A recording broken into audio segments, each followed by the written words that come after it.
Hello student, introduction to computers IC subject એના અંદર આપણો યુનિટ 1 ના આજે આપણે છેલ્લો એક ટોપિક જોઈશું જ્યારે આપણે યુનિટ 1 અહીંયા આજુ આપણે ઓવર થઈ જશે. આજનો છેલ્લો ટોપિક છે યુનિટ 1 નો block diagram and functional unit of computers. આ લેટેસ્ટ 2020 નો જે સિલેબસ છે VNSU નો આપણે એને જ સ્ટડી કરીએ છીએ, એને જ ફોલો કરીએ છીએ અને કઈ એક્સ્ટ્રા જે ઇમ્પોર્ટન્ટ વસ્તુ છે આપણે એને પણ કવર અપ કરતા જઈશું. ભલે આઉટ ઓફ સિલેબસ હશે પણ તમારા નોલેજ ઓરિએન્ટેડ હું એને કવર કરીશ. તો 1.1 ઇન્ટ્રોડક્શન ઓફ કોમ્પ્યુટર આપણો ફર્સ્ટ લેક્ચર, એનો વિડીયો યુટ્યુબ પર અવેલેબલ જ છે, તમે ત્યાંથી જોઈ લેજો. કંઈ પણ કન્ફ્યુઝન હોય, કોઈ પણ ક્વેરી હોય તો તમે મને ત્યાંથી પૂછી લેજો. એપ્લિકેશન ઓફ કોમ્પ્યુટર, આના અંદર બેઝિકલી એવું કહી શકીએ કે સિસ્ટમ એપ્લિકેશન સોફ્ટવેર, એના અંદર સિસ્ટમ સોફ્ટવેર અને એપ્લિકેશન સોફ્ટવેર એ બધું આવશે. એટલે એપ્લિકેશન ઓફ સોફ્ટવેરને અત્યારે હું સ્કીપ કરું છું. Types of computer, super computer, main frame computer, mini computer, micro computer, okay, આ બધું જ મેં તમને સમજાવેલું છે ટાઈપ્સ ઓફ કોમ્પ્યુટરના અંદર. અને વચ્ચે એક એક્સ્ટ્રા લેક્ચર પણ લીધેલો જેના અંદર મેં તમને નંબર સિસ્ટમના અંદર કન્વર્ઝન બતાવેલું, binary number, decimal number, octal number. તો કઈ વાંધો નહીં, યુનિટ 3 જ્યારે સ્ટાર્ટિંગ થશે, જ્યારે ચાલુ થશે ત્યારે આપણે પાછું એકવાર ડિટેલમાં એને સમજીશું. અને તમે જે ટાસ્ક સબમિટ કરેલા છે એનું સોલ્યુશન પણ આપણે અત્યારે ટાઈમ મળશે તો લેક્ચરના પછી કરી દઈશું અથવા કાલે પછી કરી દઈશું. આજે આપણે જે સમજવાના છે તે સમજવાના છે block diagram and functional unit of computer. Most IMP exam point of view as well as તમારા knowledge point of view as well as તમને ઇન ફ્યુચર જ્યારે be interview point of view કોઈ પૂછે બ્લોક ડાયાગ્રામ ઓફ કોમ્પ્યુટર તો very most and very important concept. Okay, so let start block diagram of computer. Okay, જેવી રીતે મેં તમને suggest કરું છું કે તમે FY ના સ્ટુડન્ટ છો, તમારા માટે BCA, IT, કોમ્પ્યુટર ફિલ્ડ, એના નવા શબ્દ તમે રોજ સાંભળતા જશો. અને ઇંગ્લિશ સબ્જેક્ટ સ્પેશિયલી જે લોકો ગુજરાતી મીડિયમમાંથી છે એ લોકોને ઇંગ્લિશમાં લખવું, પોઈન્ટ વાઇઝ લખવું થોડું અઘરું લાગતું હશે. તો એક જ હેબિટ પાડો, લખવાની પ્રેક્ટિસ કરો, મેક્સિમમ લખો. તમને એક જસ્ટ એક્ઝામ્પલ આપું, દુનિયાના જેટલા બી સક્સેસફુલ લોકો છે ને, ચાહે સ્ટુડન્ટ હોય કે બિઝનેસમેન હોય, એ લોકો લખવાની હેબિટ રાખે છે. એક્ઝામ્પલ આપું તમને, મોટા ડોક્ટર્સ જોઈ લો, એ ફાઇલ્સમાં કંઈ ને કંઈ લખતો હોય કે ભાઈ આ પેશન્ટની આ ટ્રીટમેન્ટ ચાલે છે. વકીલને જોઈ લો, એના આખા કેસ જે એના કેસ સોલ્વ કરવાનો હોય એ સોલ્વને લખતો હોય 1 by 1 કે મારે આવી રીતે આખું પ્રોસેસ કરવાનું છે. મેડિકલના અંદર તમે દવા લેવા જાઓ ત્યાં બી જો એ દવાનું લિસ્ટ આઉટ લખતો હોય. ઓકે, તો તમે તો સ્ટુડન્ટ છો, તમે તો હજુ શીખી રહ્યા છો. સ્ટુડન્ટનો મિનિંગ શું થાય? શીખી રહ્યા છો. You are a beginners. Okay, કોઈ બી એક્સપર્ટને તમે જુઓ તો ક્યારે ને ક્યારે બિગિનર્સ હતા. તો તમારે કાલ ઉઠીને કોઈ બી ફિલ્ડમાં એક્સપર્ટ બનવું હશે તો તમે અત્યારે કેવા છો? બિગિનર્સ. તો લખવાની પ્રેક્ટિસ કરો. હું તો તમને કી પોઈન્ટ લખવાનું જ કહું છું, પણ તમે તમારા પોઈન્ટ ઓફ વ્યૂ બધું લખવાની બી ટ્રાય કરો, કેમ તો તમને એક્ઝામમાં પણ સારું રહેશે અને તમને યાદ પણ રહેશે. ચલો, બ્લોક ડાયાગ્રામ ઓફ કોમ્પ્યુટર અથવા ફંક્શનલ યુનિટ ઓફ કોમ્પ્યુટર અથવા block unit of computer most IMP question એક્ઝામમાં પૂછાય, ગેરંટી. ઓકે, તો સૌથી પહેલા આપણે એને ડાયાગ્રામથી સમજીએ. અને તમે બધાને આનો યુઝ ખબર જ છે પણ તમે એક્સપ્લેન નહીં કરી શકો. એક્સપ્લેન કરવા માટે તમને સમજવું પડે. ઓકે, તો હું તમને પહેલા એક ડાયાગ્રામ સમજાવું છું. મારા સ્ક્રીન પર તમે એક ડાયાગ્રામ જોઈ શકો છો જ્યાં મેં તમને કીબોર્ડ અને માઉસના ફોર્મમાં આપણે સ્ટેપ સ્ટાર્ટ કરીએ. તો સૌથી પહેલા આપણે એક એક્ઝામ્પલ લઈએ. મારે યુટ્યુબ પર કોઈ વિડીયો જોવો છે. મારી પ્રોસેસ શું છે? યુટ્યુબ પર કોઈક વિડીયો જોવો. ઓકે, તો સૌથી પહેલા શું કરીશ? કીબોર્ડથી અને માઉસથી ગૂગલ ક્રોમ પર ક્લિક કરીશ અને કીબોર્ડ પર ઉપર લખીશ youtube.com. તો આ શું થયું? ઇનપુટ આપ્યું કહેવાય. શું આપ્યું કહેવાય? ઇનપુટ. રાઈટ. તો ઇનપુટ મેં કયા ફોર્મમાં આપ્યું? ક્યાં તો કીબોર્ડથી આપ્યું હશે, ક્યાં તો માઉસથી આપ્યું હશે, ક્યાં તો બંનેથી આપ્યું હશે. એટલે સૌથી પહેલી કઈ પ્રોસેસ થઈ? ઇનપુટની પ્રોસેસ થઈ. હવે મારા કોમ્પ્યુટરના અંદર, મારા લેપટોપના અંદર CPU છે. દરેક કોમ્પ્યુટરના અંદર આપણે કહીએ heart of the computer is a CPU. Okay, તો CPU હોય, રેમ, રોમ આ બધાની સાથે કનેક્ટેડ હોય, બહુ બધા કેબલ્સ હોય. તમે અંદર CPU ને જોયા હશે, બ્લેક કલરનો જે બોક્સિસ હોય તે. એ કંઈક પ્રોસેસ કરે અને ફાઇનલી મને એનું આઉટપુટ આપે. આઉટપુટ ક્યાં જોઈ શકું? હું મારા સ્ક્રીન પર જોઈ શકું, એટલે કે અહીંયા તમે જોઈ શકો છો મોનિટર. અથવા મારે એને પ્રિન્ટ કાઢવી હોય તો હું એનું પ્રિન્ટ પણ કાઢી શકું. તો તમે જોઈ શકો છો પ્રિન્ટર. એટલે બેઝિકલી કોમ્પ્યુટરના અંદર કોઈ પણ કામ કરવું હોય, કોઈ સોંગ સાંભળવું છે તો સોંગના અંદર બી તમારે ઇનપુટ આપવું પડે, એનું પ્રોસેસ થાય અને એનું આઉટપુટ મળે. કોઈ પ્રોગ્રામ લખવો છે તો પ્રોગ્રામનું પહેલા ઇનપુટ આપવું પડે, એનું પ્રોસેસ થાય અને પછી એનું આઉટપુટ આવે.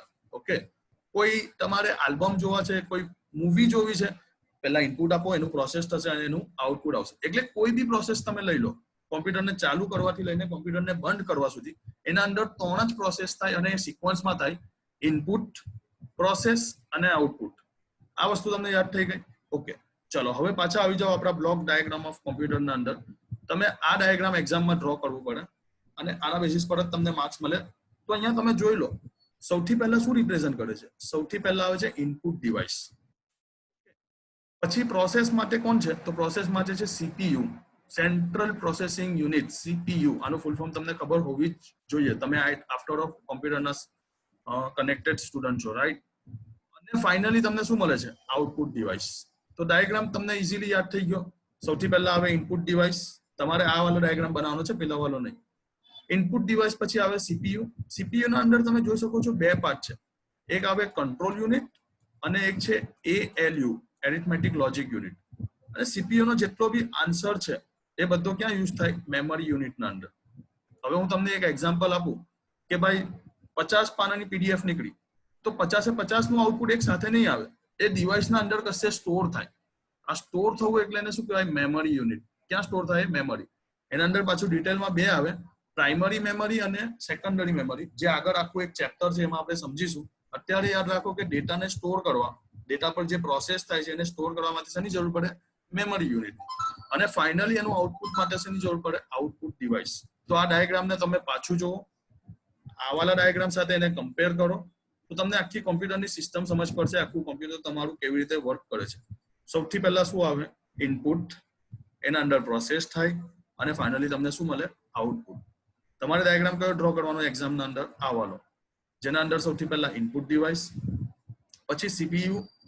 સીપીયુ ના અંદર 2 છે, કંટ્રોલ યુનિટ અને એરિથમેટિક લોજિક યુનિટ. અને ફાઇનલી સીપીયુ કોની સાથે કનેક્ટ છે? તો મેમરી યુનિટ સાથે. આપણે કહીએ ને કે રેમ હોવી જોઈએ, હાર્ડ ડિસ્ક હોવી જોઈએ, તો એ એની સાથે કનેક્ટ છે. અને ફાઇનલી તમને શું મળે? Output device. તો માર્કેટમાં તમે કોઈ બી કોમ્પ્યુટર લેવા જાઓ, કોઈ બી લેપટોપ લેવા જાઓ, તો એની સાથે શું ડિસ્કસ કરો? ભાઈ રેમ કેટલી છે? તો મેમરી યુનિટનો એક પાર્ટ કહેવાય. ભાઈ સીપીયુ નો પ્રોસેસર કયું છે? i3 છે, i5 છે, i7 છે, કયું છે? એટલે સીપીયુ ના અંડરની વાત આવી ગઈ. અચ્છા, મને વાયરલેસ કીબોર્ડ માઉસ મળશે કે પેન ડ્રાઈવ એવું કંઈક મળશે, તો આ શું થઈ ગયું? Input device. અને ફાઇનલી સ્ક્રીન કેટલા સાઇઝની છે? કેટલી ઇંચની છે? તો આ શું થઈ ગઈ? Output device. તો કોઈ બી કોમ્પ્યુટર તમે લો, એનો બ્લોક ડાયાગ્રામ, એના વર્કિંગ માટે આટલું જરૂરી છે. આ બધા ટર્મ્સને આપણે ડિટેલમાં સમજીશું. સૌથી પહેલા આપણે સમજીશું સીપીયુ. પહેલા આપણે થોડી એની બ્લોક ડાયાગ્રામનો થોડું આપણે કન્સેપ્ટ લખવો પડે એક્ઝામના અંદર પણ. તો તમારે શરૂઆત અહીંયાથી કરવાની. Mainly computer system consist of 3 parts. કોઈ બી કોમ્પ્યુટર સિસ્ટમ કેટલા પાર્ટ્સના બનેલી છે? 3 પાર્ટ્સની. સીપીયુ એટલે કે central processing unit, input device અને આઉટપુટ ડિવાઇસ, રાઈટ? આ બધા તમને ખબર જ છે. નેક્સ્ટ તમારે કયો પોઈન્ટ લખવાનો? કે CPU is divided into 2 parts, right? એટલે અગેન સીપીયુ કેટલા પાર્ટ્સના અંદર ડિવાઇડ થઈ ગઈ? તો ભાઈ 2 પાર્ટમાં. First one is arithmetic logic unit એટલે કે એએલયુ, અને second one is control unit એટલે કે CU, right? Next, a large amount of data is stored in the computer memory with the help of primary and storage devices. Okay, મેં તમને અત્યારે જ કીધું, કોમ્પ્યુટરના ડેટાના અંદર શું હશે? ઇનપુટ આઉટપુટ દરમિયાન ડેટાની જરૂર પડશે. જેવી રીતે હું તમને એવું કહું કે ભાઈ હું ઇનપુટ આપું છું કીબોર્ડથી, એક લાંબો લેક્ચર, લાંબો કંઈક લખું છું, તો આ મારા ડેટા ક્યાં સ્ટોર થાય? તો ક્યાં તો પ્રાઇમરી મેમરીમાં સ્ટોર થશે એટલે કે રેમના અંદર, ક્યાં તો સેકન્ડરી સ્ટોરેજ એટલે કે મારી હાર્ડ ડિસ્કના અંદર સ્ટોર થશે. ઓકે, આ લાઈન આવવી જ જોઈએ. The CPU is like that heart or brain of the computer. જેવી રીતે આપણા બોડીના પાર્ટના અંદર બ્રેન વગર આપણે કંઈ નહીં કરી શકીએ, આપણા હાર્ટ વગર આપણે કંઈ નહીં કરી શકીએ, આ બંને બહુ ઇન્ટેન્શિયલ પાર્ટ છે. એવી રીતે કોમ્પ્યુટરના અંદર સીપીયુ બી બહુ ઇમ્પોર્ટન્ટ પાર્ટ છે. User does not get the desired output without the necessary option taken by the CPU. એટલે યુઝર ઇનપુટ ભલે આપી દે, મારે સોંગ વગાડવું છે, પણ સોંગ વગાડવા માટે એના પર કંઈક પ્રોસેસ થવી જરૂરી છે, ને આ પ્રોસેસ કોણ કરે? સીપીયુ કરે. એટલે જો યુઝરને એનું ડિઝાયર આઉટપુટ જોઈતું હોય, ડિઝાયર એટલે કે એ જે માંગે છે, એ જે ધારે છે એ આઉટપુટ, તો સીપીયુ વગર પોસિબલ જ નથી. ઓકે, ભલે તમે એવું કહો કે સર સ્પીકર કનેક્ટ કરી દઈએ, તો પણ સ્પીકરને બી પ્રોસેસ થવા માટે તો ઇનપુટની અને પ્રોસેસની જરૂર પડે ને. Okay. The central processing unit is responsible for processing of all instructions which are given by the user to the computer system. એટલે CPU નું મેઇન કામ શું કહી શકીએ આપણે, શું રિસ્પોન્સિબિલિટી છે? તો યુઝર જેટલા બી ઇનપુટ આપે ને એ બધાનું ઇનપુટ લેવું અને એના ઉપર પ્રોસેસ કરવાનું કામ કોનું છે? CPU નું. Okay. The data is entered through input device such as keyboard and mouse. This set of instruction is processed by the CPU after getting the input by the user, and the computer system provides the output. The computer can show the output with the help of output device to the user such as monitor, printer, etc. આ paragraph ને યાદ રાખવાની એકદમ easy technique, તમારે આ diagram તમારા mind પર લઈ લેવાનું. તો અહીંયા જો સૌથી પહેલા શું થાય છે? ઇનપુટ થાય છે. કોની મદદથી? કીબોર્ડ અથવા માઉસ પર. પછી શું થાય છે? પ્રોસેસિંગ થાય છે. અને પછી તમને શું મળે છે? આઉટપુટ મળે છે. કોના ફોર્મેટમાં? મોનિટર અથવા પ્રિન્ટરના ફોર્મેટમાં. ઓકે. તો આ પેરેગ્રાફને હું તમને પાછું સમજાવું. આપણે એને ડિવાઈડ કરી દઈએ. The data is entered through input device such as keyboard and mouse. યાદ થઈ ગયું? ડેટા ઇનપુટ થશે કોના ફોર્મમાં? કીબોર્ડ અને માઉસના ફોર્મમાં. This set of instruction is processed by the CPU. આ જે ઇનપુટ આપણે આપ્યું એના પર શું થશે? પ્રોસેસ થશે. કોણ કરશે ભાઈ? તો એ કરશે CPU. Okay. Then the computer system process the output અને finally computer એનો શું જનરેટ કરશે? Output. The computer can show the output with the help of output device such as monitor and printer. Easy છે. કોઈ વસ્તુનો તમારે કોઈ confusion નહીં. તો સૌથી પહેલા બ્લોક ડાયાગ્રામ અથવા ફંક્શન યુનિટ, આ ક્વેશ્ચન તમને 5 માર્ક્સમાં અથવા 7 માર્ક્સમાં પૂછાય તો અહીંયાથી લઈને આટલું કન્ટેન્ટ તમારે લખી દેવાનું. પછી એકદમ ક્લીન અને પેન્સિલથી ડાયાગ્રામ ડ્રો કરી દેવાનો આવાલો. અને હવે 1 બાય 1 એક્સપ્લેન કરવાનું, પહેલા CPU ને, બીજા ઇનપુટ ડિવાઇસને અને ત્રીજું આઉટપુટ ડિવાઇસને. તો આપણે પણ એવું જ કરીએ. સૌથી પહેલા હું તમને એક્સપ્લેન કરું છું વોટ ઇઝ CPU. ઓકે. તમારે એક્ઝામમાં આવી રીતે પોઈન્ટ વાઇઝ લખવાનું. જેટલું પોઈન્ટ વાઇઝ લખશો, જેટલા સારા અક્ષરમાં લખશો, જેટલે અંડરલાઈન કરશો, એટલા તમને એક સારા માર્ક્સ મળશે.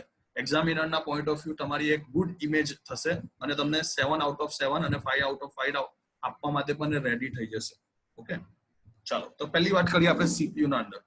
બસ આ જ વસ્તુ છે જે તમને મેં સમજાવ્યું તે આપણે એને શેમાં એક્સપ્લેન કરવાનું છે? ઇંગ્લિશના અંદર. બીકોઝ તમારે એક્સપ્લેનેશન શેમાં આપવાનું છે? ઇંગ્લિશના અંદર. રાઈટ. ચાલો, તો CPU ની પહેલી વાત કરું.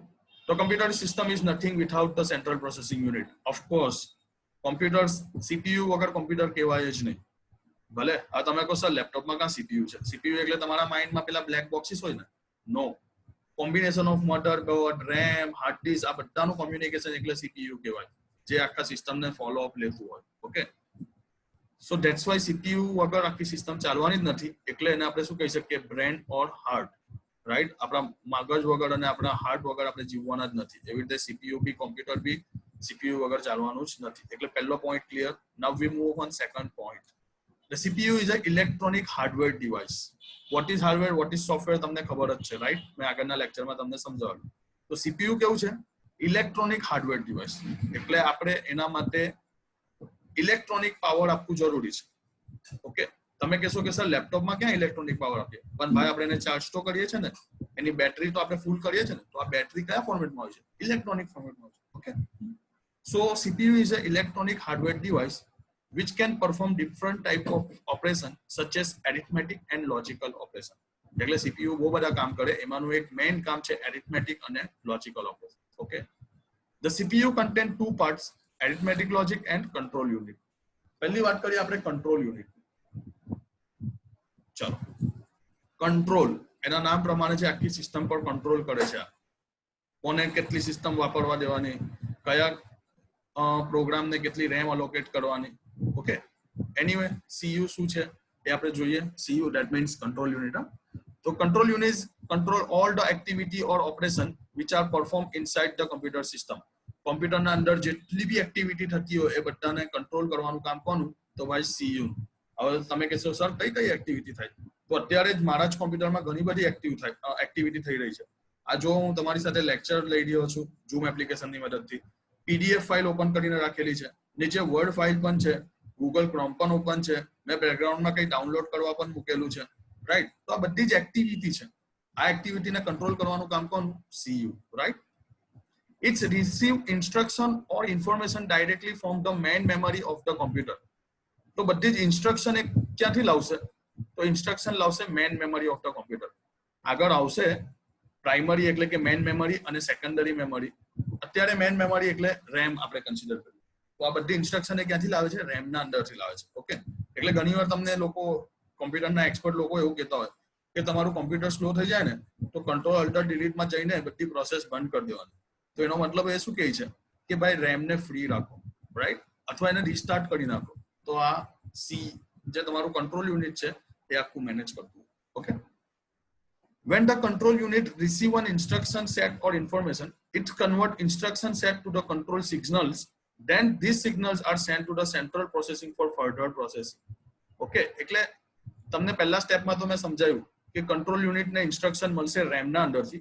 હવે કંટ્રોલ યુનિટ પાછા સિગ્નલ્સ જનરેટ કરશે કે ભાઈ બધું ઓકે છે કે નથી. ઓકે છે તો એને આગળ સીપીયુ પાસે મોકલશે અને ખોટું હશે તો પાછા મેસેજ ફોર્મેટમાં મોકલશે કે આ ખોટું છે. જેવી રીતે એક્ઝામ્પલ આપું કે એક પ્રોગ્રામ છે એના અંદર 2 નંબરનો સરવાળો કરવાનો છે. હવે પ્રોગ્રામના અંદર સાફ કીધેલું છે કે 2 નંબર આપો અને હું કેરેક્ટર આપું તો શું થશે? તો ભાઈ કંટ્રોલ યુનિટ કન્ફ્યુઝ થઈ જશે કે મારે તો નંબરનો સરવાળો કરવાનો છે, અહીંયા તો કેરેક્ટર આવ્યું. એટલે એક મેસેજ આવી હશે, એક સિગ્નલ્સ આવશે કે ભાઈ તમે રોંગ ઇનપુટ આપેલું છે.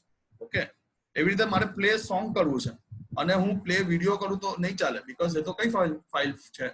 તો ભાઈ એ તો સોંગની ફાઇલ છે. ઓકે, તો આ બધું જે સિગ્નલ્સ આપવાનું કામ છે કોણ કરી રહ્યું છે? Control unit. Okay, and control unit no last line, control unit understand which operation to execute accurately and which order. તમને અત્યારે કીધું મારા કોમ્પ્યુટરના અંદર પીડીએફ ફાઇલ પણ ઓપન છે, વર્ડ ફાઇલ ઓપન છે, ગૂગલ ક્રોમ ઓપન છે, માય ફાઇલ એક્સપ્લોરર ઓપન છે, આ ફોટાવાળી ફાઇલ ઓપન છે. તો અત્યારે કોને ઓપન રાખવી છે એનું ડિસાઇડ કરવાનું કામ કોનું છે? સીયુ નું, કંટ્રોલ યુનિટ, રાઈટ. તો કંટ્રોલ યુનિટમાં બેઝિકલી તમારે આટલી 3 વસ્તુ સમજાવવાનું. બીજું આવી ગયું તમારું એરિથમેટિક એન્ડ લોજિક યુનિટ. તો સી પ્રોગ્રામિંગના અંદર મેં તમને સમજાવેલું arithmetic operation, plus minus, multiplication, division અને લોજિકલ ઓપરેટર બધા. ઓકે, તો અહીંયા પણ અને મેં તમને એવું પણ સમજાવેલું કે કોમ્પ્યુટર અન્ડરસ્ટેન્ડ બાઇનરી લેંગ્વેજ 010101. તો આ બધાનો સરવાળો, ગુણાકાર, બાદબાકી આ બધું કામ કરવાનું કામ કોનું? Arithmetic unit. હવે તમે વિચારતા હશો સર કોમ્પ્યુટર કેવી રીતે સરવાળો, બાદબાકી, ગુણાકાર આવું બધું કરે? તો હું તમને એક્ઝામ્પલ આપું. સપોઝ તમારા કોમ્પ્યુટરમાં 500 GB ની ફાઇલ્સ સ્ટોરેજ છે. હવે હું એના અંદર 2 GB નું કોઈ સોફ્ટવેર ઇન્સ્ટોલ કરું તો હવે 500 માંથી 2 ગયા એટલે આપણને ખબર છે કે ભાઈ 500 માંથી 2 ગયા એટલે 498. પણ કોમ્પ્યુટરને તો થોડી ખબર છે. એના માટે એને કોઈ માણસની જરૂર પડે, એટલે કે એક સિસ્ટમની જરૂર પડે ને. આ કામ કોણ કરે? Arithmetic and logical unit, right. એટલા માટે આપણને શેની જરૂર પડે? Arithmetic and logical unit. ચલો, the arithmetic and logical unit is the combination digital electronic circuit. હંમેશા કયા ફોર્મેટમાં? સર્કિટના ફોર્મેટમાં. that can be perform arithmetic operation on integer binary numbers. હંમેશા એ arithmetic નંબરનો સરવાળો, બાદબાકી, ગુણાકાર ને બધું કરતો હોય. આ કયા ફોર્મેટમાં? સર્કિટના ફોર્મેટમાં. યાદ રાખજો. it present the arithmetic and logical operation. The output of all ALU will be chain asynchronized in the response of the input. એટલે ઇનપુટ પ્રમાણે એરિથમેટિક જે યુનિટ છે એનું જે આઉટપુટ છે ચેન્જ થાય. ડેફિનેટલી 2 + 2 4, 2 + 4 6. તો અહીંયા મારા ઇનપુટ પ્રમાણે આઉટપુટ અલગ અલગ આવે છે. એવી રીતે ALU બી શું કરે? જે પ્રમાણે આપણે ઇનપુટ આપીએ એ પ્રમાણે આઉટપુટ એ અલગ અલગ આપે. Okay, the basic arithmetic and bitwise logical function are supported by ALU. એટલે ALU શું કરે છે? તો એ ભાઈ એરિથમેટિક અને bitwise બધા બી ઓપરેશન છે એ પરફોર્મ કરશે. ચલો, સ્ટોરેજ યુનિટ. આ 3 કોના પાર્ટ છે? તો ભાઈ આ બધા CPU ના પાર્ટ છે. સ્ટોરેજ યુનિટ મેં તમને કીધું ડેટાને સ્ટોર તો કરવું પડે ને. તો ડેટાને સ્ટોર કરવા માટે શેની જરૂર પડે આપણને? Storage unit. The information or set of guidelines are stored in the storage unit of the computer system. Okay, song વગાડવા છે, 10 સોંગ વગાડીએ છે તો વાગતું તો એક જ હોય ને, બીજા 9 તો એના વેઇટિંગ લિસ્ટમાં હોય ને. તો આ વેઇટિંગ લિસ્ટ ક્યાં હોય? સ્ટોરેજના અંદર. ઓકે, ઇનપુટ આપું છું ઘણું બધું તો એટ અ ટાઈમ તો એક જ લેશે ને. તો બીજા બધા ક્યાં હશે? સ્ટોરેજ યુનિટમાં. Okay, the storage unit provide the space to store the data or instruction of process data. કીધું ને કે સ્પેસ આપે છે જે આપણે ડેટા ઇનપુટ કરીએ છીએ એને પણ અને જે આઉટપુટ આવવાનું છે તેને પણ. The information or data is saved or hold in the computer memory or storage device. આ બધા ક્યાં રહેતા હોય? તો આપણા સ્ટોરેજ ડિવાઇસમાં રહેતા હોય. આ સ્ટોરેજ યુનિટ આખું તમને પાછળ ચેપ્ટર નંબર 4 અથવા 3 ના અંદર આવે છે ત્યારે હું તમને ડિટેલમાં સમજાવીશ. ઓકે, તમારે એક્ઝામ પોઈન્ટ ઓફ વ્યૂ તો આટલું જ લખવાનું. The data storage in the core function and fundamental of the computer. Okay, ચાલો. તો પહેલું આપણી વાત થઈ ગઈ આખી CPU શું છે તે આ વાલી. હવે આપણે વાત કરીશું ઇનપુટ ડિવાઇસ અને આઉટપુટ ડિવાઇસ. ચાલો, તો let's start input device. The user provide the set of instruction or information to the computer system with the help of input device such as keyboard, mouse, scanner, etc. ઘણું બધું છે જેનાથી આપણે input આપીએ એ બધાને input device કહેવાય. જેવી રીતે કે ફાસ્ટેગ સ્કેન કરવું આ બી એક ઇનપુટ ડિવાઇસ કહેવાય. મોલના અંદર તમે કંઈ પરચેસ કરો છો અને એના માટે સ્કેનરનો યુઝ કરે છે તો એ પણ એક ઇનપુટ ડિવાઇસ કહેવાય. તમારા થંબની મદદથી તમે લોક ઓપન કરો છો તમારા મોબાઈલનું તો આપણને એક ઇનપુટ ડિવાઇસ કહેવાય. ઇન શોર્ટ જેના થ્રુ આપણે કોમ્પ્યુટરને એવું કહીએ કે તું આ કામ કર તો એને શું કહેવાય ઇનપુટ ડિવાઇસ. કીબોર્ડ પરથી કંઈક લખીએ છીએ તેનો મતલબ આપણે કોમ્પ્યુટરને કહીએ છીએ ભાઈ તું આ બધું કર. માઉસથી કંઈક ક્લિક કરીએ છીએ તેનો મતલબ આપણે કોમ્પ્યુટરને ઇન્સ્ટ્રક્શન આપીએ છીએ કે ભાઈ મારે આ કામ કરવાનું છે. ઓકે, તો આ બધા શું થઈ ગયા input device. Okay, the data represent to the computer system in the form of binary language. તમને સ્ટાર્ટિંગથી જ કહેતો આવ્યો છું કોમ્પ્યુટર અન્ડરસ્ટેન્ડ બાઇનરી લેંગ્વેજ. તો આ બધા બી ડેટા છે એ બધા શેના અંદર ફોર્મેટ થતા હોય બાઇનરી લેંગ્વેજમાં. ઓકે, તો એના પર પ્રોસેસ થાય તો આ પ્રોસેસ અને કન્વર્ટિંગ કામ કોણ કરે input device. Okay, the input unit implement the data which is instruction by the user to the system. જે બી ઇન્સ્ટ્રક્શન આપણે આપીશું સિસ્ટમને એ ઇનપુટ થ્રુ મળે છે. Okay, we can enter the data from the outside world into the primary storage as an input through the input device. The input device are the medium of communication between the outside world and the computer system. આ એક શું છે mediator છે. આપણે કહી શકીએ કે one kind of translator જે બહારની દુનિયાનું અને કોમ્પ્યુટર સિસ્ટમનું કોમ્યુનિકેશન કરાવે છે. ચાલો 5 કેરેક્ટરિસ્ટિક તમારે યાદ રાખવાની કે જે ઇનપુટ ડિવાઇસીસ ના લાગતા વળગતા હોય. તો પહેલું ઇનપુટ ડિવાઇસ રિસીવ એટલે કે એક્સેપ્ટ કરે છે ડેટા અથવા ઇન્સ્ટ્રક્શન કોના માટે તો યુઝર માટે. તો યુઝર હંમેશા ક્યાં આવવાનો છે બહારનો માણસ છે. બહારનો એટલે કે આઉટસાઇડ ધ વર્લ્ડ. સિસ્ટમ માટે તો બહારનું જ કહેવાય ને, કોમ્પ્યુટર માટે તો બહારનો માણસ કહેવાય. તો પહેલું તમારે આ યાદ રાખવાનું કે ઇનપુટ ડિવાઇસ શું કરશે તો રિસીવ કરશે અથવા એક્સેપ્ટ કરશે શું ડેટા અથવા ઇન્સ્ટ્રક્શન કોના પાસેથી યુઝર પાસે. બીજું ડિવાઇસ શું કરશે કન્વર્ટ કરશે કોને ડેટાને શેના અંદર મશીન રીડેબલ ફોર્મના અંદર કેમ આગળ પ્રોસેસ કરવા માટે. ઓકે, ત્રીજું input device perform like the connection between the outside world and computer system. મેં તમને કીધું ને કનેક્શન બનાવશે આપણી વચ્ચે અને કોમ્પ્યુટરની વચ્ચે. ઓકે, એના માટે બેસ્ટ એક્ઝામ્પલ કયો તો keyboard and mouse are common example of input device. યાદ રાખી દેવાનો કીબોર્ડ માઉસ શું છે input device. Okay, when the whole procedure is finished we get the desired output from the output device. એટલે આખી system જો પ્રોપર થઈ ગઈ તો આપણને જે આઉટપુટ જોઈએ છે તે આઉટપુટ આપણને મળે. શેના અંદર મળે ક્યાં તો મોનિટર પર મળે ક્યાં તો પ્રિન્ટર પર મળે. ઓકે, તો આ બધું હતું ઇનપુટ ડિવાઇસના વિશે. ફાઇનલી આજનો છેલ્લો ટોપિક આઉટપુટ ડિવાઇસ. આખો તમારે એક્ઝામના અંદર 7 માર્ક્સના અંદર block diagram of computer system પૂછાય એટલે તમારે આ બધું જ લખી કાઢવાનું. અલ્ટિમેટલી કહેવા તો એક જ માંગે છે ઇનપુટ પ્રોસેસ અને આઉટપુટ. ડાયાગ્રામ તમને યાદ થઈ ગઈ અને આ ચિત્ર તમારા માઇન્ડમાં ફિટ થઈ ગયું તો તમે ઇઝીલી આરામથી લખી શકશો. ઓકે, તો છેલ્લી વાત કરીએ આપણે output ડિવાઇસની. The output device proceeds or generate the desired result according to our input such as printer or monitor. એટલે જે પ્રમાણે આપણે ઇનપુટ આપ્યું હશે તે પ્રમાણે એ આઉટપુટ આપશે. ડિઝાયર્ડ આપણે જે ધારીએ છીએ આપણે જે ઈચ્છીએ છીએ તે પ્રમાણે. મારે અત્યારે સોંગ વગાડવું છે તો હું ઇનપુટમાં શું આપીશ પ્લે સોંગ. પ્લેલિસ્ટમાં જઈશ કોઈ સોંગ સિલેક્ટ કરીશ એ પ્રમાણે એ સોંગ આપશે. ઓકે, મારે અત્યારે પીડીએફ ફાઇલમાં કંઈક એડિટિંગ કરવું છે તો હું શું કરીશ પીડીએફ ફાઇલને ઓપન કરીશ તો આઉટપુટમાં મને શું મળશે એની પીડીએફ ફાઇલ. એટલે જે પ્રમાણે હું ઇનપુટ આપીશ તે પ્રમાણે મને સામે આઉટપુટ આપે છે. રિયલ લાઈફમાં બી આવું જ હોય છે ને, આપણે જે પ્રમાણે કર્મ કરીએ આપણને એ પ્રમાણે એનું રિસ્પોન્સ મળતું હોય છે. રાઈટ, ચાલો this device convert the data into human readable form. Obviously જે આઉટપુટ આવે છે એ કઈ ભાષામાં આવે એ કોમ્પ્યુટરની ભાષામાં આવે. હવે 0101 ના ફોર્મેટમાં આવે તો તમને શું ખબર પડે કે આ શું કહેવા માંગે છે. એટલે એને શું કન્વર્ટ કરે હ્યુમન રીડેબલ ફોર્મના અંદર કન્વર્ટ કરે. મેં તમને સી પ્રોગ્રામિંગમાં સમજાવેલું ઇન્ટરપ્રિટર શું છે કમ્પાઇલર શું છે એ જ ટેકનિક અહીંયા કામ આવે. Okay, the computer system is link or connected to the outside world with the help of output device. કોમ્પ્યુટરે શું આઉટપુટ આપ્યું સોંગના ફોર્મેટમાં, મ્યુઝિકના ફોર્મેટમાં, વિડીયોના ફોર્મેટમાં, પીડીએફના ફોર્મેટમાં એ આખાને કનેક્ટેડ કરવાનું કામ કોનું છે આઉટપુટ ડિવાઇસ. મોનિટર જ નહીં હશે પ્રિન્ટર જ નહીં હશે તો મને શું ખબર પડશે શું આઉટપુટ આવ્યું. ઓકે, હું તમને ખાલી બોલતો જ જાઉં આવી રીતે કી પોઈન્ટ નહીં બતાવું તો તમને શું ખબર પડશે સર શું સમજાવે છે. એટલે ઇનપુટની બી જરૂર છે આઉટપુટની બી જરૂર છે અને પ્રોસેસની પણ જરૂર છે. ઇનપુટ હું આપી રહ્યો છું તમને સમજાવીને, પ્રોસેસ તમારા માઇન્ડમાં થવાની છે, તમારા માઇન્ડના અંદર એને યાદ રાખવાની છે, તમને ટેકનિક યાદ રાખવાની છે અને આઉટપુટ તમને એક્ઝામમાં ખબર પડશે કે કેટલું યાદ રહ્યું અને કેટલું નહીં યાદ રહ્યું. એટલે બેઝિકલી આપણે પણ એક કોમ્પ્યુટર સિસ્ટમ જ છે. ચલો તો જેવી રીતે ઇનપુટ ડિવાઇસના થોડા ફીચર્સ હતા એવી રીતે આઉટપુટ ડિવાઇસના બી ફીચર્સ છે. પહેલું, this device receive or accept the data in the binary form. Okay, અહીંયા જે ડેટા એક્સેપ્ટ થાય છે બાઇનરી ફોર્મના અંદર થશે. Okay, the output device convert the binary code into the human readable format. Okay, જે આઉટપુટ મળે એ બાઇનરી કોડમાં હોય એને કન્વર્ટ કરી નાખે human readable format. and this device proceed the converted result and show to the user. એટલે હવે જે કન્વર્ટ થયું એને હવે કોને બતાવશે? યુઝરને બતાવશે. ઓકે, તો બેઝિકલી અહીંયા આપણું આખું બેઝિક આપણે કહી શકીએ કે block diagram of functional unit અથવા block diagram of computer over થાય છે. એક્ઝામમાં ઘણીવાર પૂછાયું છે, તમારે ડાયાગ્રામની સાથે આખું એક્સપ્લેન કરવાનું છે. કોઈ પણ ક્વેરી હોય, કોઈ પણ કન્ફ્યુઝન હોય, આ લેક્ચરમાં નહીં સમજ પડી હોય, આ ટોપિકમાં નહીં સમજ પડી હોય અથવા અંડરના કોઈ શબ્દમાં તમને નહીં સમજ પડી હોય, તમે મને કમેન્ટમાં પૂછી શકો છો. હું ડેફિનેટલી તમને એનું સોલ્યુશન આપીશ.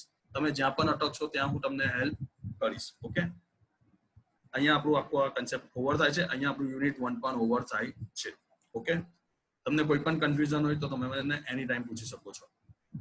આજના લેક્ચરને આઉટ ઓફ 10 તમારે રિવ્યુ આપવાના છે અને હું તમને અનબ્લોક બી કરું છું. તમને મારી સાથે કોઈ ડિસ્કશન કરવું હોય તો કરી શકો છો. ઓકે, આઉટ ઓફ 10 તમને લેક્ચરમાં કેટલી સમજ પડી એ તે મને કમેન્ટમાં જણાવજો.